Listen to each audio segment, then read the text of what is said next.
Bom, pessoal, bom dia, beleza? Obrigado a todo mundo que está aqui. Votando. Estou um pouco nervoso. Primeira vez na Campus Party. E aí, quis fazer uma loucura e já começar palestrando, né? Então, vamos lá, pessoal.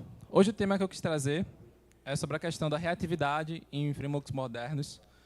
Eu acho que a galera já vê muito essa discussão no LinkedIn, de, pô, qual é o melhor, React é melhor, Angular é melhor, o Vue está ali de lado, ninguém fala do Vue. No final das contas, qual de fato é o melhor framework? Então aqui eu quero trazer a ideia da gente entender como funciona a reatividade por debaixo dos panos dos três principais e entender como funciona o fluxo de renderização nos três, tá? Mas, Matheus, o que é reatividade? Na programação, né, na computação, a programação reativa, reatividade, ela é um paradigma de programação declarativa que lida com fluxo de dados e a propagação de mudanças. O que isso significa? Na prática, o melhor exemplo de reatividade é o Excel. Por quê? Porque no Excel a gente tem vários dados, é um fluxo de dados onde a pessoa que está usando insere dados diversas vezes e os valores têm que mudar, né? Ele sabe, ele detecta uma mudança e automaticamente ele já faz a mudança dos valores. Isso é reatividade. E aí, outro ponto importante, a gente não vai falar sobre a RxJS, né? A galera do Angular pensa muito na RxJS, programação reativa, e o RxJS utiliza de programação reativa para lidar com o fluxo de dados, tá?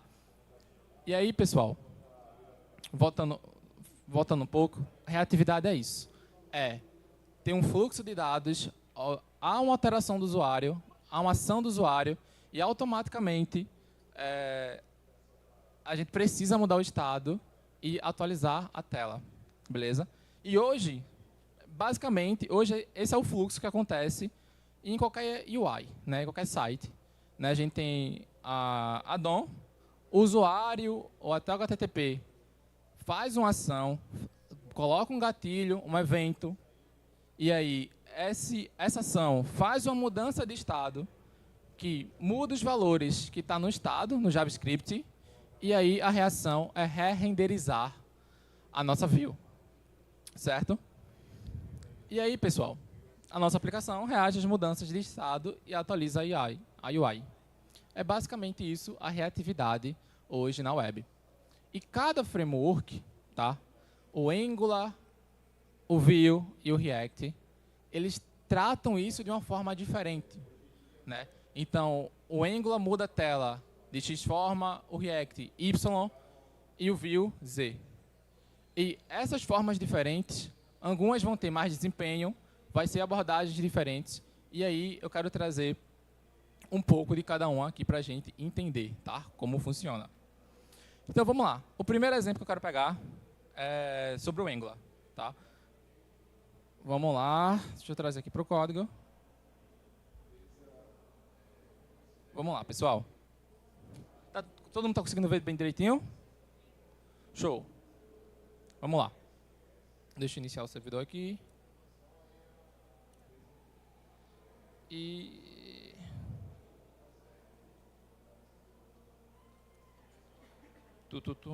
vai cá. Pronto. Como é que o Angular, a partir de uma ação do usuário, um HTTP, ele reage às mudanças e mostra na tela o que acontece por debaixo dos panos? Vamos ver aqui. Escrever com uma mão e com o microfone na outra não é fácil. Cadê? Vamos lá. Vamos lá, pessoal.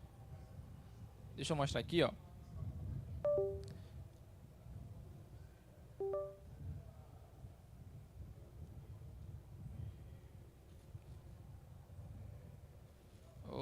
Pronto.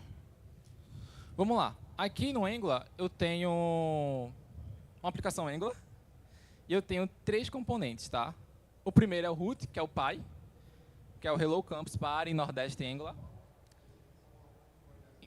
Dentro dele, eu tenho a screen, né, que é o Screen Component, e eu tenho componentes de counter, tá? Então aqui, pessoal, o primeiro ponto interessante, olha lá, é a primeira renderização. Então o Angular renderizou tudo. Renderizou o componente root, o screen, os 4 counters, certo? E por a gente estar em modo de desenvolvimento, ele renderizou 2 vezes. Mas em produção isso não acontece. Então ele renderizou todos os componentes. Pessoal, caso eu altere o estado aqui do meu contador, o que é que vai acontecer? Vocês estão vendo aqui embaixo, vou até fazer de novo, que o Angular, ele checou novamente todos os elementos da UI. Eu fiz uma mudança no componente de counter, que está aqui dentro, mas ele checou tanto o root quanto o screen. Por que isso acontece? E até um pouco diferente, né? Pô, se eu mudei o componente de counter, eu espero que minha view mude apenas um counter. Mas isso no Angular não acontece. Por quê? Vamos voltar aqui um pouco. Opa. O que acontece, tá? Hoje, o Angular, ele usa o Zone, que é uma biblioteca que olha view e verifica se houve alguma mudança, houve algum evento. Então, esse Zone ele é ativado toda vez que ocorre um evento da DOM, requisições HTTP, promises, times. Então, quando eu clico, né, eu gero um evento da DOM, do clique, e aí o Zone fala para o Angular, tabacudo, alguma coisa está acontecendo. Então, o Angular ele começa a checar desde o root, tá? Desde o root, o primeiro componente, e ele começa a descer toda a árvore de componente, procurando para saber aonde que houve a mudança e renderizar novamente, tá? Então, aqui nesse exemplo, pessoal, vamos pegar o exemplo do counter. Eu fiz uma mudança no counter, certo? E o Angular, ele parte do root e começa a verificar todos os componentes e compara o estado antigo do JavaScript com o novo.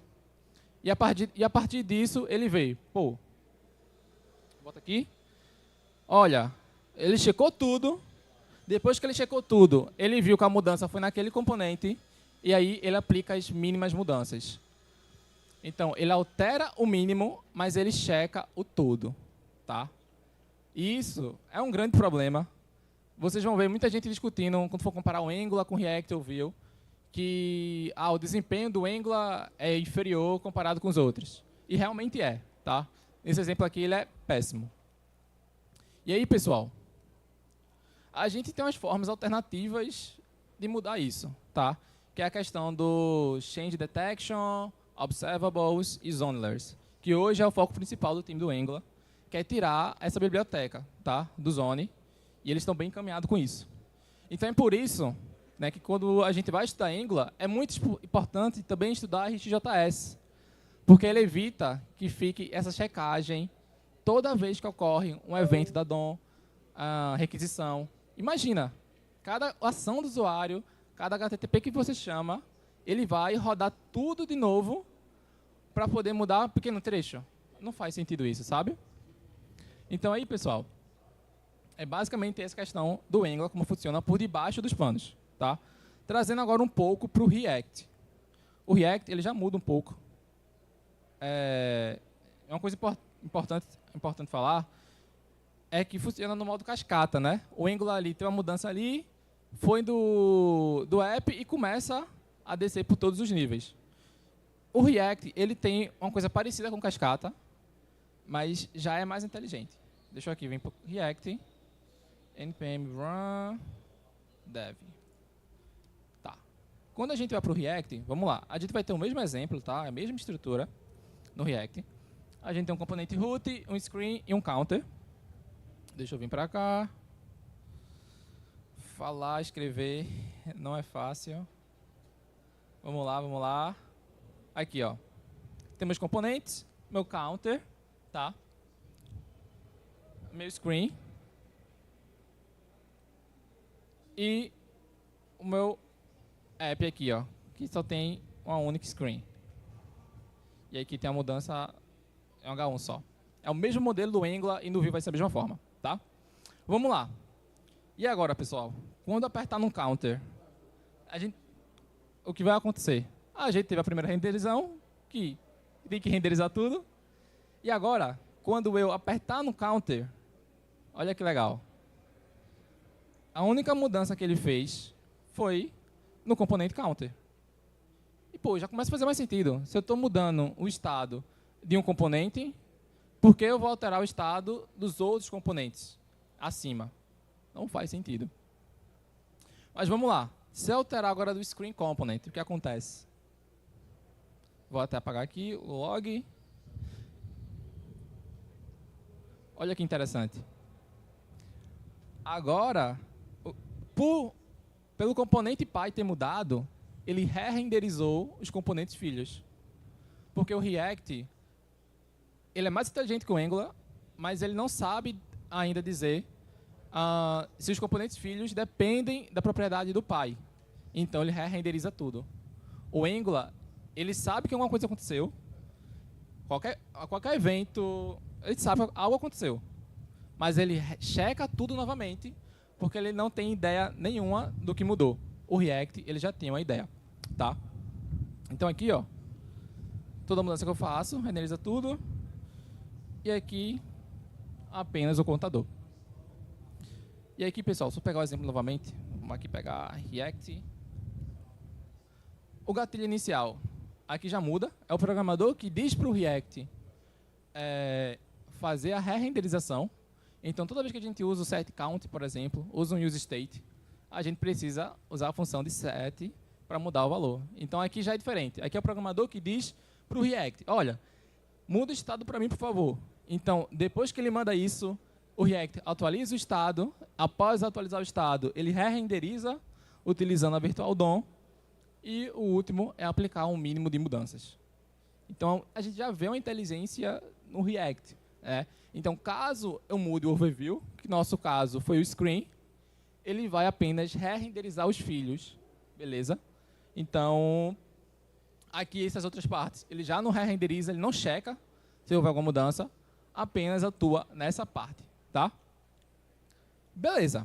Massa já é bem melhor que o Angular. Tá bem legal mesmo. E o Vue? O que acontece com o Vue? Vamos lá para o próximo exemplo. CD Vue. E aqui tem que rodar o projeto.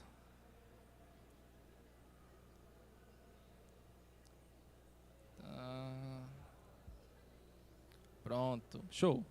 E o que acontece no Vue? Aí eu tenho que mostrar o código do Vue. Vamos lá. Novamente, pessoal, a mesma estrutura. Temos o counter, tá? Meu screen e o meu app. Da mesma forma aqui. Pessoal, olha que legal. A gente tem nossa renderização inicial, certo?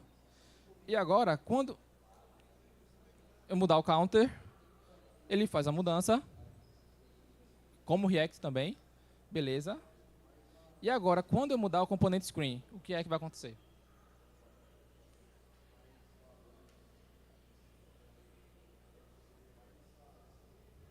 Ele não re-renderizou o componente de counter, mesmo o counter sendo filho do screen.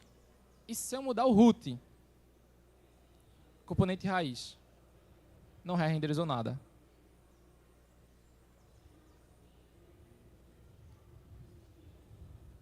Por que isso? Será que o Vue, que é o meu deixado de lado, ela é o melhor? Pessoal, muito interessante isso, tá? O que acontece? Quando ocorre uma mudança de valor em um estado reativo, deixa eu até voltar aqui, que isso aqui é muito legal para mostrar. Aqui no Vue, cadê?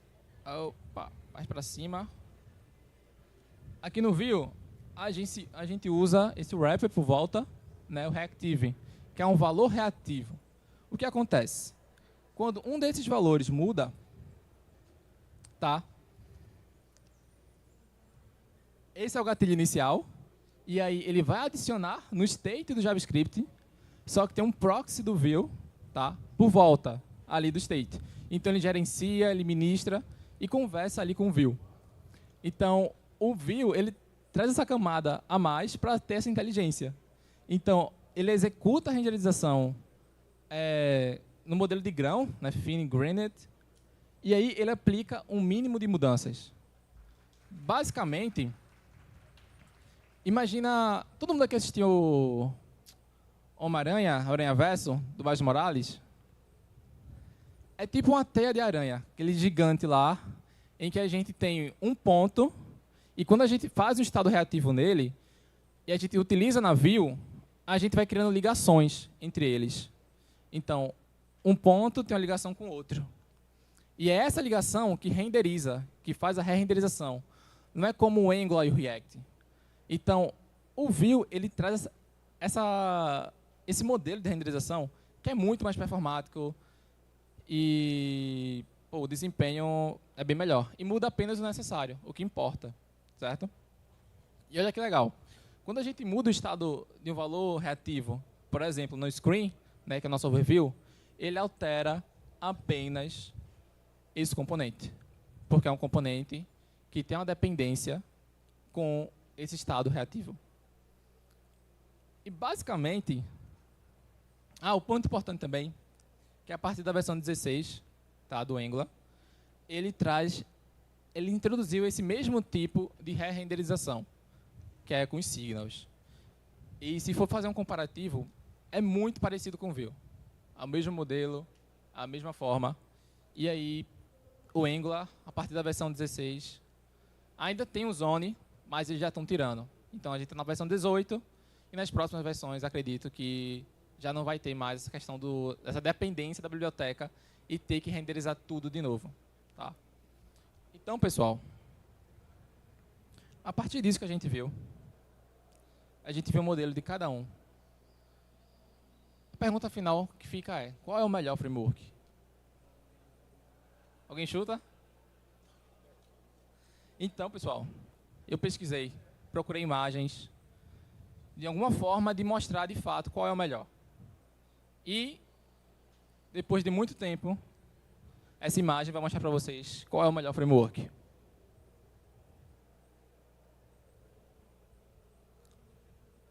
Acho que a galera é a Ripple, mas...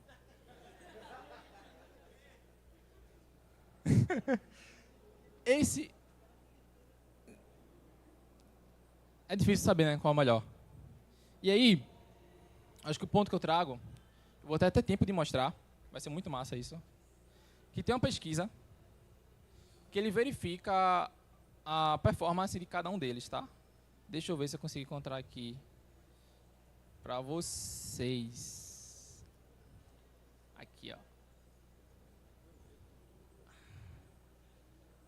Pô, isso aqui vai ser massa. Vou pegar aqui. Pronto. Deixa eu aumentar minha tela. Aqui, pessoal, tem... Deixa eu resumir também as escolhas, né? Que vai ficar mais fácil. Aqui nas pesquisas, aqui a gente já está olhando para o Angular, sem a zona. Eu comentei com vocês, o Angular Signals, tá? Vou pegar os dois, porque mesmo que o Angular ainda tenha Signals, ele depende do Zone. Então, vocês vão ver que vai ter uma diferença de desempenho entre os dois, tá? E vou pegar também o React, Hooks, que é que normalmente a gente utiliza. E pegar o Vue.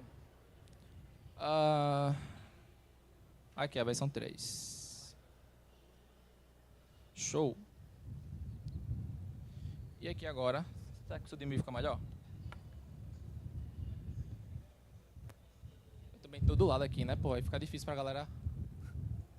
Mas aqui, pessoal, cadê? Aqui a gente tem um comparativo entre cada um deles, de questão de performances. Então, aqui tem as situações de criar linhas, criar mais de 1000 linhas, trocar todas as linhas. Tem alguns cenários aqui, tá? E aí, esses valores são em milissegundos. Que, resumindo, cara, uma diferença muito pouca, a gente não percebe. Então, a diferença entre eles deixa eu mostrar aqui um comparativo. Eu vou comparar, por exemplo, o Angular Signals com o resto. Então, por exemplo, a gente vê aqui, ó, que o Angular Signals, em algumas questões, é mais rápido que o React Hooks, o Vue, sem a zona também. Em alguns pontos é mais lento. Então ali, ó, essa parte aqui do React, o React é melhor. Ele é mais... demora menos tempo para fazer essas operações aqui. Certo? Em comparação com o Angular. E aqui, pessoal, cadê? Deixa eu pegar aqui agora com o NoZone. Na verdade, eu peguei com nenhuma zona, né? Então aqui a gente já começa a ver. Cadê? Para. Pronto. Quando eu pego com Signals, mesma coisa. Deixa eu comparar o Vue com o resto. Pô, vai ser legal essa comparação. Pronto. Se a gente for comparar o Vue com as outras, dá pra ver que o Vue ele é mais rápido do que... Cara, é mais rápido em diversas situações. É incrível isso. Eu fiquei bem surpreso com isso. Mas a gente vê que, pô, o Vue é superior em vários testes de desempenho. Mas porque ele ainda fica ali no meio, né? Hoje em dia a gente vê muito React, Angular, e o Vue fica ali por... tem uma brechinha, né? Ele tem um mercado. Mesmo sendo melhor, o Vue é o terceiro mais usado. Por que isso acontece? Porque, pessoal, essas mudanças, esse desempenho de milissegundos é imperceptível para a gente. É imperceptível para o usuário. Então, é coisa pequena. E, no final, quem vai escolher a ferramenta é o time. Então, às vezes, tem um time que desenvolve React sei lá, a vida toda. E aí, pô, o Angular tá massa agora, trouxe os Signals. Na versão 19 vai ter uma parada muito massa também. Bora utilizar Angular? Isso não vai acontecer. Eles podem até tentar, mas provavelmente a liderança, ou até eles mesmos vão falar, pô, a gente tem prazo, o time todo sabe React, vamos pelo seguro, vamos React. Mesma coisa acontece com o Vue e com o Angular. No final, depende das pessoas a escolha da ferramenta. Porque mesmo cada um tendo diferenças na forma de renderização, dessa reatividade, é imperceptível para o usuário. Para começar a dar problema, cara, a sua aplicação já está gigante, você já está recebendo muito dinheiro com isso, e para você trazer pessoas mais experientes para resolver esse problema da ferramenta, é muito mais fácil. Então, pessoal, eu queria trazer essa ideia porque achei que seria interessante para quem está aqui escutando, porque normalmente, toda vez eu vejo a discussão, pô, qual ferramenta é melhor, React é melhor por conta disso, aquilo, outro, e no final a escolha de pessoas. Vai depender da empresa, das pessoas que estão trabalhando, e ponto. No final é isso. É só um meio para, no final, resolver um problema, tá? E aí, pessoal, eu queria trazer um pouco sobre mim. Meu nome é Matheus Rian. Eu hoje estou front-end no Serasa. Tenho 2 certificações da AWS. E já trabalhei na Accenture. Estou no Serasa faz pouco tempo. Então, coloquei aqui. Já trabalhei na Accenture. Já atuei como revisor técnico de um livro do RxJS com Angular. E estou fazendo hoje graduação na César School. Tá? E minha stack principal é Angular. Mas já atuei com React e o Vue ali para as beiradas. Comecei a conhecer o Vue, programei um pouquinho. E é muito massa saber que, por exemplo, a ferramenta que hoje o mercado menos utiliza tem muito potencial, como outras também. Né? Outro ponto importante também é a maturidade da ferramenta. Né? Pô, o Angular é utilizado pelo Google. Né? O React vem ali com a Meta. Grandes empresas utilizam esses dois frameworks. React é lib, mas abstraia. Trabalha com essas 2 ferramentas. Então, às vezes, isso é muito importante também. Que, pô, o Google não vai deixar o Angular morrer. Eles têm mais de 2.000 projetos escritos em Angular. Então, eles têm um suporte muito grande. Tá? E o Vue, para ser honesto, eu não sei quais são as grandes empresas que utilizam. Mas eu sei que tem mercado. E aí, pessoal, É, é isso. Agradeço a todo mundo que está aqui. Agradecer a Campus Party, agradecer primeiro a Deus, né? Está possibilitando. Todo mundo que está aqui também, escutando. Dei meu melhor para fazer uma boa palestra e que vocês saiam com algum conteúdo aqui que agreguem valor para vocês na hora de decidir a ferramenta, na hora de discutir com o pessoal, tá? E é isso, pessoal. Muito obrigado.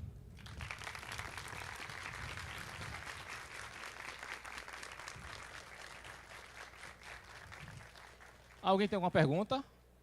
A gente tem um tempinho. Ninguém?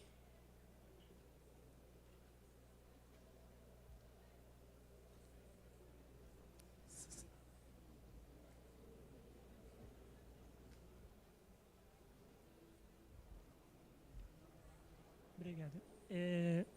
Eu tenho uma pergunta sobre outros frameworks, não sei se tu já pesquisou sobre, mas o Svelte é um que eu acabei batendo um dia desse e descobri que ele também é ótimo. Opa, desculpa. Ele é melhor do que o React, muito parecido com o Vue, e eu gostei muito dele porque ele tem compilador já direto dele e funciona por CDN também, não precisa de instalação completa. Não sei se tu já ouviu falar do assunto, queria tua opinião sobre. Qual é o seu nome? Matheus. Oi, Matheus. Eu já vi um pouco sobre. Eu dei uma olhadinha como funciona o fluxo de renderização dele também. Isso. E realmente é muito bom, performático também. Você tá certo. Acho que faz muita questão também da maturidade da ferramenta, né? Porque, ali, por exemplo, além do Svelte, tem o Solid, né? Solid.js, que inclusive ele foi o primeiro a trazer essa questão dos signals, né? Aí o Angular meio que copiou, acho que o Vue, não sei se ele pegou também, mas essas ferramentas, eu acredito que o ponto principal delas, que não fazem elas estar no mercado, é a questão da maturidade, né? É que no final é pessoas. A galera, vê uma ferramenta massa, que está nova ainda, e a galera, mano, vamos por outra, que tem mais suporte, tem uma comunidade maior, já está há anos no mercado e vai ser mais seguro. Aí eu penso que é mais dessa forma. Eu espero que o Swift, Solid ganhe mais espaço no mercado, porque são ferramentas muito boas, mas vai levar um tempo para elas amadurecerem, sabe? Acho que o ponto principal é isso, maturidade da ferramenta. Obrigado pela contribuição, Matheus. Mais alguém?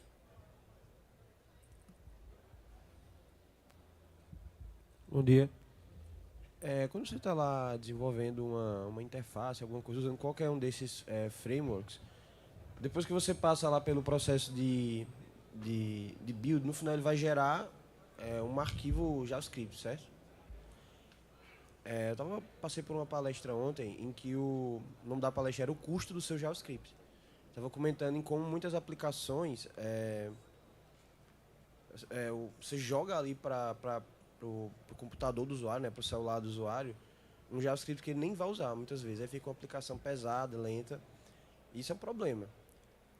Daí eu queria saber o seguinte, se é papel dessas ferramentas lidar com isso, tipo assim, ou é um outro tipo de ferramenta? Henrique. Obrigado, Henrique. A palestra é do Grazel, né? Massa, essa palestra é massa. Realmente, vai muito da ferramenta e da gente também. Às vezes a gente utiliza uma biblioteca que traz várias outras, a gente nem utiliza tanto, sabe? Às vezes é só para abstrair, tipo uma coisa pequena, sabe? Então, é papel das ferramentas, trazendo um pouco do Angular, que é a parte que eu mais estou vendo. Por exemplo, o Angular, ele está trabalhando em melhorar a questão do JavaScript, de usar menos JavaScript. Então, por exemplo, o pacote principal do Angular, que é o Angular Core, ele tinha 44 megabytes, né?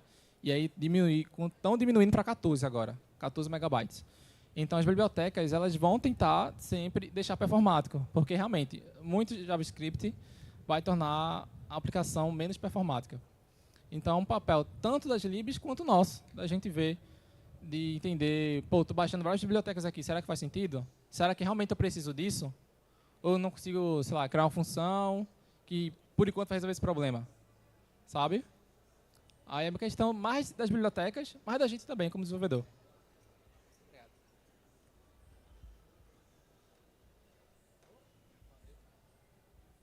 Bom dia. Eu queria saber como que funciona a tomada de decisão para, digamos que eu tenha uma aplicação que eu preciso desenvolver, o que é que tu levaria em conta para saber se eu uso um framework desse moderno ou uso ali o JavaScript com o ECMAScript 6, por exemplo, uma coisa mais simples que não precisa tanto de bibliotecas? Qual é o seu nome? Lucas. Obrigado, Lucas. Olha, foi uma ótima pergunta, porque se a gente parar para olhar, por exemplo, JavaScript puro, HTML e CSS, ele é mais performático, tá? Acabou o tempo, não foi? Ele é mais performático. Mas, mesmo assim, normalmente a gente não utiliza ele em projetos, porque essas ferramentas, elas abstraem muita coisa para a gente, né? O Angular, React, Vue. E vai a questão mesmo do projeto. Para onde você quer levar esse projeto? É apenas um portfólio? É apenas, uma landing page? Aí, dependendo, nem precisa ter alguma ferramenta, um Angular, React, Vue. Mas se você quer escalar, quer trazer regras de negócios para o projeto, vai ser um projeto utilizado com, dinheiro envolvido, pessoas vão ganhar, aí o ideal é que utilize essas ferramentas, entendeu? No final, como eu falei, a performance é a diferença em milissegundos, né, normalmente. E aí não causa muito impacto, sabe? Mas muito obrigado pela pergunta, Lucas. E é isso, pessoal. Uma pequena pesquisa. Quem gostou, levanta a mão direita. E quem não... Não. Levanta a mão, quem gostou. Quem não gostou, levanta a mão também. Obrigado, pessoal. Muito obrigado.